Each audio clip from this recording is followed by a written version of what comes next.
তুমি আরো 11 জায়গায় লাঠি দিয়ে আঘাত করো। মুসা তাই করলেন। 12টা রাস্তা হয়ে গেল, স্মুথ অ্যাজ সিল্ক।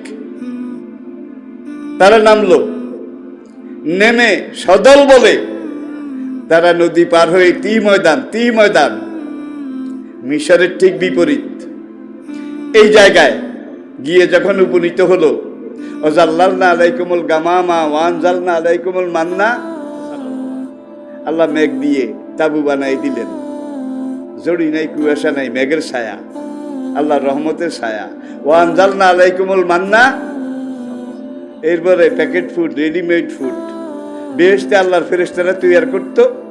রাতে 70,000 বনি ইসরায়েলের জন্য 70,000 প্লেট রেখে যেত, 70,000 প্যাকেট গোনা গোনা। মুসা বললেন, কুলু মিন তাইয়্যিবাতি মা রাযাকনাকুম, আল্লাহ এই রিজিক বেহেশত থেকে পাঠাইছে, খাও। কথায় বলে কুত্তার পেটে ঘি সয় না, কুত্তার পেটে কুত্তারে খাওয়াইবেন যত রাবিশ, কুত্তা তাগড়া হবে, মোটা হবে। কুত্তারে 2 দিন কোরমা পোলাও খাওয়ান, আল্লাহ দোহাই একটা পশম যদি কুত্তার গায়ে থাকে তাইলে আপনারা আমারে কইয়েন।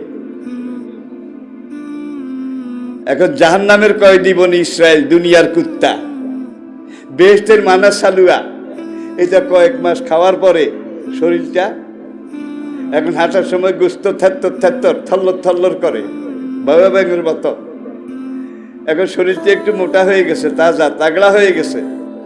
এখন এসে ওয়াইজকুলতুম ইয়া মুসা, এই বনি ইসরায়েলরা মুসা নবীর কাছে এসে 40 বছর খাইছে, কিন্তু একাধারে 40 বছর এই মানা সালুয়া। ইয়া মুসা লান নাসবিরা আলা তাআমিন ওয়াহিদ, হে মুসা, এক বেহেশতের মানা সালুয়া কত খাবো?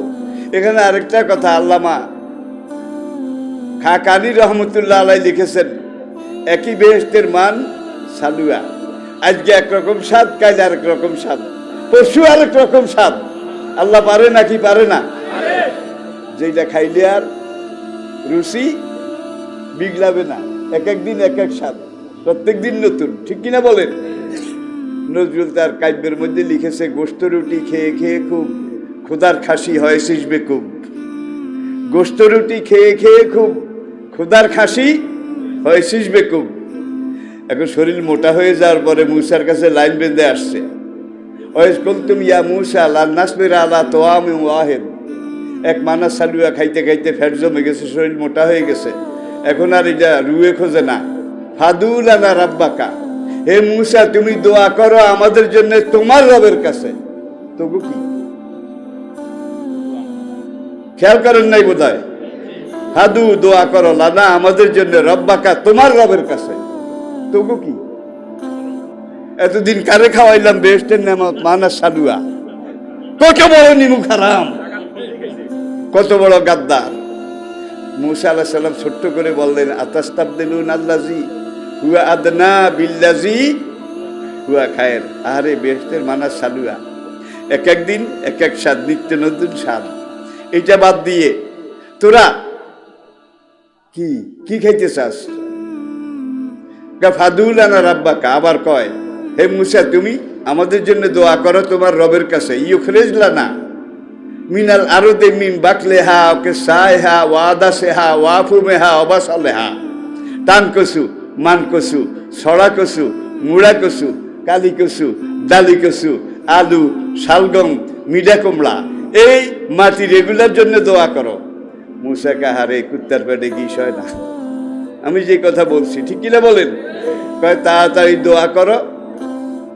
এমন সময় সেখানে এক কাফের আসলো, তার নাম সামেরি। আল্লাহ তার নামটাও কোরআনে উল্লেখ করেছেন, ফাদাল্লাহুমুস সামেরি। মুসাকে আল্লাহ কোহে তুরে ডাকলেন, হারুনকে খেলাফত দিয়ে গেলেন। অনেক ঘটনা, অনেক ইতিহাস, সারা রাত বললেও তো বনি ইসরায়েল সম্পর্কে, ফিলিস্তিন সম্পর্কে কিছুই বলা যাবে না। শুধু আসেন সামেরি আয়া কয়ে, এই মুসা গেছে কবে? মুসা তো 40 দিনের জন্য গেছিল, এখন তো 80 দিন, 2 চিল্লা 80 দিন। মুসা তো আইলো না। এখন ওই সামেরি কাফির, যেটা জিব্রাইল লালন পালন করেছে, জারুয়া হলা, মায়ের জারুর সন্তান, অবৈধ সন্তান সামেরি, ফাদাল্লাহুমুস সামিরি, সামিরি বলে মুসাও মিথ্যা, তার ভাই হারুনও মিথ্যা, কোরআন কিতাব আখেরাতে এটাও মিথ্যা। আমি এই গরুর বাছুরটা বানাইয়া দিলাম তোদের স্বর্ণ রৌপ্য দিয়ে। এখন সামিরি তার পায়ের তলা থেকে এক মুষ্টি বালু এইটা নিয়ে ওই স্বর্ণের তৈরি গরুর দেয়ার মুখের মধ্যে যখন এইভাবে দিছে, আম্বা আম্বা আম্বা এটা ডাক দেওয়ানো শুরু করছে। সামিরি কয় মুসাও মিথ্যা, হারুনও মিথ্যা, খোদাও মিথ্যা, এইটা তোদের খোদা, তোরা এইটারে সেজদা কর। সব বনি ইসরাইল নির্দ্বিধায় গরুর দেয়ার সামনে সেজদায় পড়ে গেল। কোরআন যেটাকে বলছে ইন্নাকুম জালামতুম আনফুসাকুম বিত্তিখাযিকুমুল ইজলা, তোরা তোদের কপালে আগুন লাগাইছ গরুর দেয়া পূজা করি। সবগুলা গরুর বাছুরের পূজা করে। 80 দিন পরে মুসা আলাইহিস সালাম তাওরাত কিতাব নিয়ে ফিরে আসলেন। ফিরে আসে দেখে একটাও মুসার দলে নাই, তাওহীদ রিসালাত আখিরাতের জগতে নাই, সবগুলা গরুর বাছুরের পূজা করে। হারুন আলাইহিস সালাম এক কিনারে বসে বসে কাঁদে। ছোট ভাই তিনিও নবী, তিনিও নবী, মেজাজি নবী ছিলেন, সবচেয়ে রাগী। তোরে দায়িত্ব দিয়ে গেলাম, হারুন রে কয় তুই থাকতে গোষ্ঠী শুদ্ধা সব কাফের ওই গরুর বাছুরের পূজা করে, তুই কোথায় আসিলি? এই কথা কই মুসা আলাইহিস সালামের দাড়ি ধরে, বামাতে দাড়ি মুট করি ধরছে, ডাইনাতে শুধু কিলায়। ভাই কিল কত খাওয়া যায়? খাইতে খাইতে হারুন যখন অসহ্য হয়ে গেল, ঝাড়া মেরে শুনি গেছে। এইবার মুসা আলাইহিস সালাম দাড়ি শাড়ি দিয়ে চুলের গোছা ধরছে, মাথায় বাবড়ি চুল ছিল। কিছুক্ষণ দাড়ি দড়ি কিলাইছে, কিছুক্ষণ চুল দড়ি কিলাইছে। হারুন কান্দে আর কয় ইয়া ইবনা উম্মে, আপনি তো আমার মায়ের পেটের ভাই।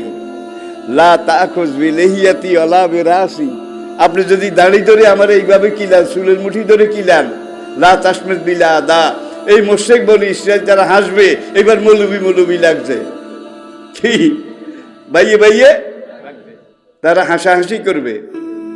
এখান থেকে সমস্ত আইম্মা মুজতাহিদিন আহলে সুন্নাত ওয়াল জামাত তারা এই আয়াত থেকে নিছে একজন মুমিনের দাড়ি এতটুকু লম্বা রাখা ওয়াজিব, জেদ্দুল লম্বা রাখলে দাড়ি দড়ি কিলান যায়।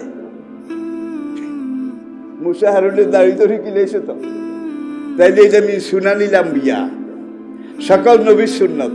আজকাল তো কেউ কেউ দাঁড়িয়ে রায় টেডি, সৌদি আরব মধ্যপ্রাচ্যে এটা বেশি, কিন্তু টেডি দাঁড়িয়ে এতটুকু লম্বা হতে হবে কমপক্ষে 40 হাত দূর থেকে তাকাইলে যেন বোঝা যায় লোকটা দাঁড়িয়ে আছে। তাইলে আপনি 1 মুঠ রাখেন, 1 মুঠের কম রাখেন, 40 হাত দূর থেকে বুঝতে হবে যে আপনি এটা সুন্নাহ।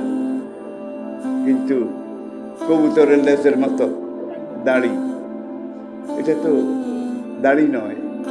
আসেন আমি এটা বাদ দিলাম। এখন সামরিকা তোরা ওই নদীর ওই পাড়ে চল, উদখুলু মিসরা ফাইন্না লাকুম মা সাআলতুম, সেখানে গেলে তোরা যা চাবি। আমি বলি ইসরায়েলকে সেখানে কি আছে? সেখানকার এক একটা মসুরের ডাল 15 কেজি ওজন। বুঝছেন জারুয়া কি কয়? সেখানে এক একটা মিষ্টি কুমড়া কমপক্ষে 3 মণ ওজন। 3 মণ ওজনের মিষ্টি কুমড়া যেই গাছে ধরছে, লতাটা কি এর তৈরি?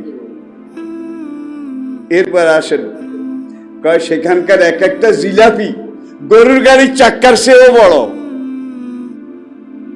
ফাইন্না লাকুম মা সাআলতুম, মুসা হারুন রে বাদ দে, তাওরাত কিতাব বাদ দে, আমার লগে উদখুলু মিসরা নদীর ওই পাড়ে আয়।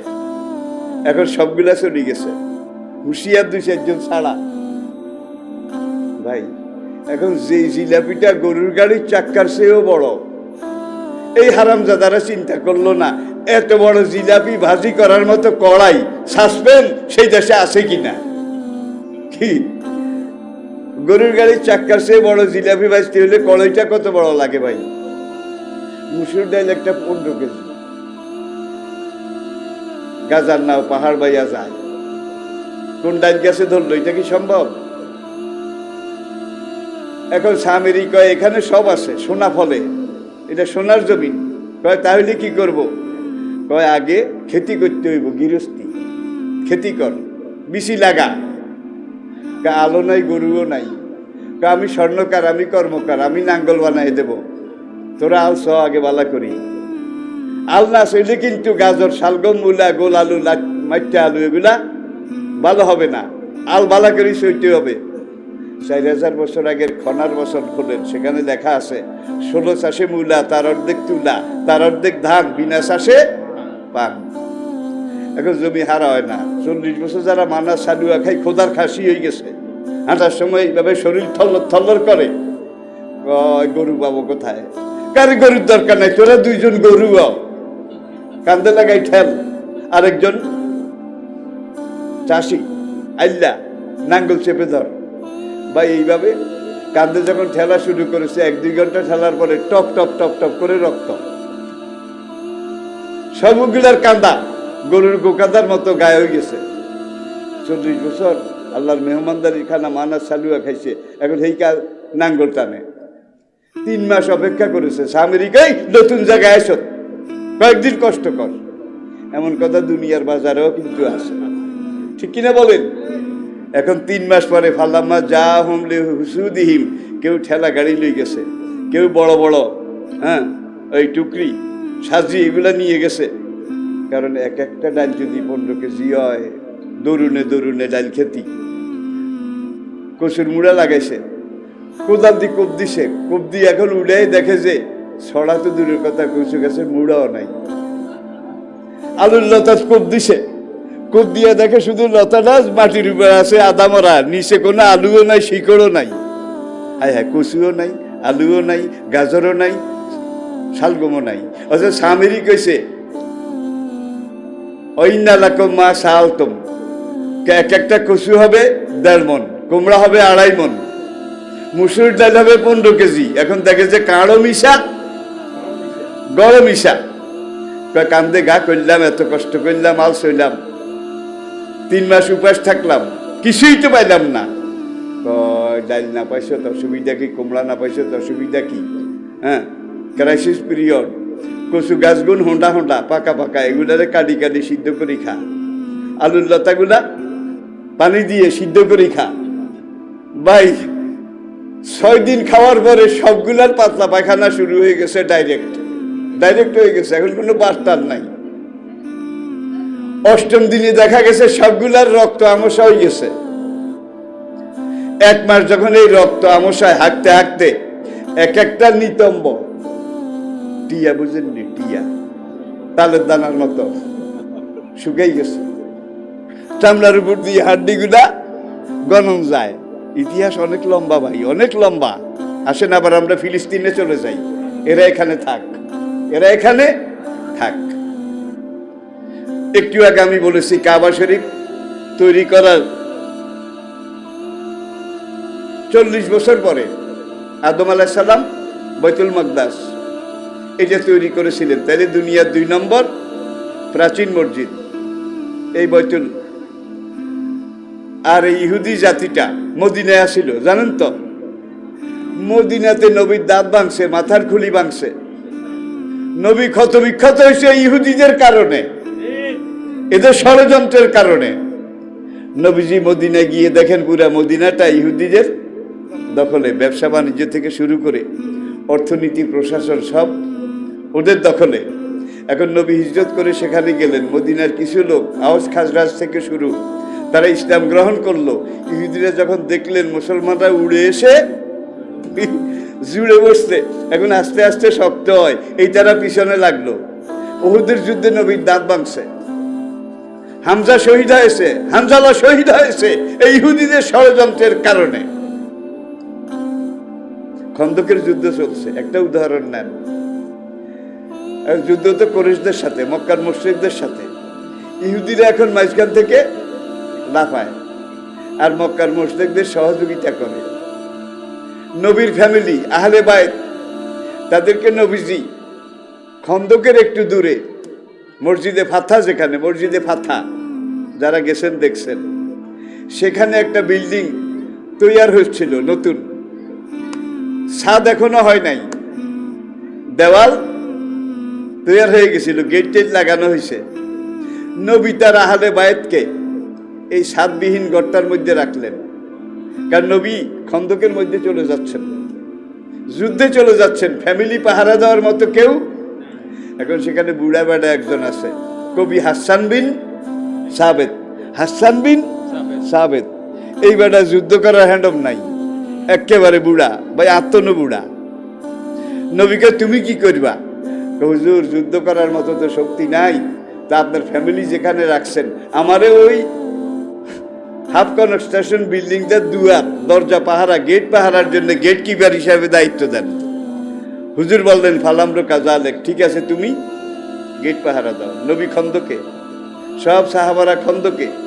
একদল ইহুদি তারা এসে একটা পাথর রশির সাথে বাঁধলো, পাথর রশির সাথে বেঁধে এটাকে দেওয়ালের রূপে দিয়ে কি ভিতরে নিক্ষেপ করেছে।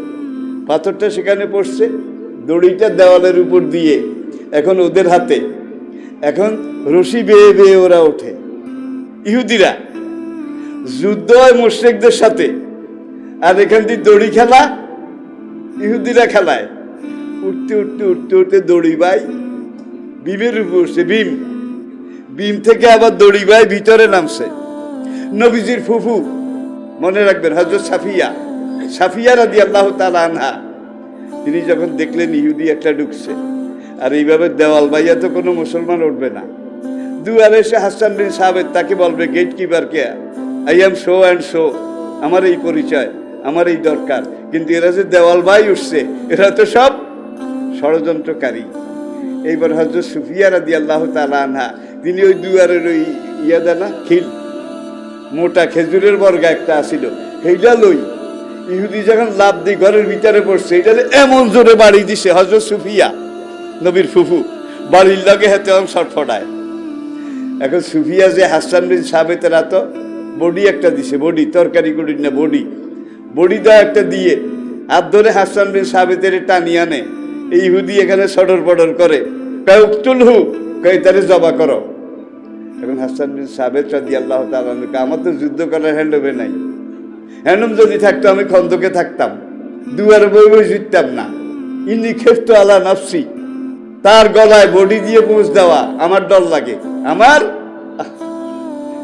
নবীর বিবি হযরত উম্মে সালমা, আল্লাহ আল্লাহ, উম্মে সালমা রাদিয়াল্লাহু তাআলা আনহা, তিনি হাসান বিন সাবেতের হাত থেকে বডিটা লই এক কোবে ওই ইহুদির কল্লাটা কেটে ওড়নাটা খুলে ওড়নার এক মাথায় কল্লাটা দিয়ে ভালো করে গাঁটটি বাঁধছে, বাঁধি দেওয়ালের রুফিটি বারে মেলা বাচ্ছে। এটা যখন যাই পড়ছে পুরা ইহুদির পাল কুত্তার মতো দৌড় দিছে, বাবারে ভিতরে রিজার্ভ ফোর্স আছে, রিজার্ভ আর্মি আছে। আমাদের একজন লোক ঢুকলো, সঙ্গে সঙ্গে কল্লা কাটি ফিরেই দিল। দেখেন তারা নারী, তারা মা, প্রয়োজনে জিহাদের ময়দানে, জিহাদের গুরু দায়িত্ব বোধহয় পালন করেন নাই নাকি? আসেন।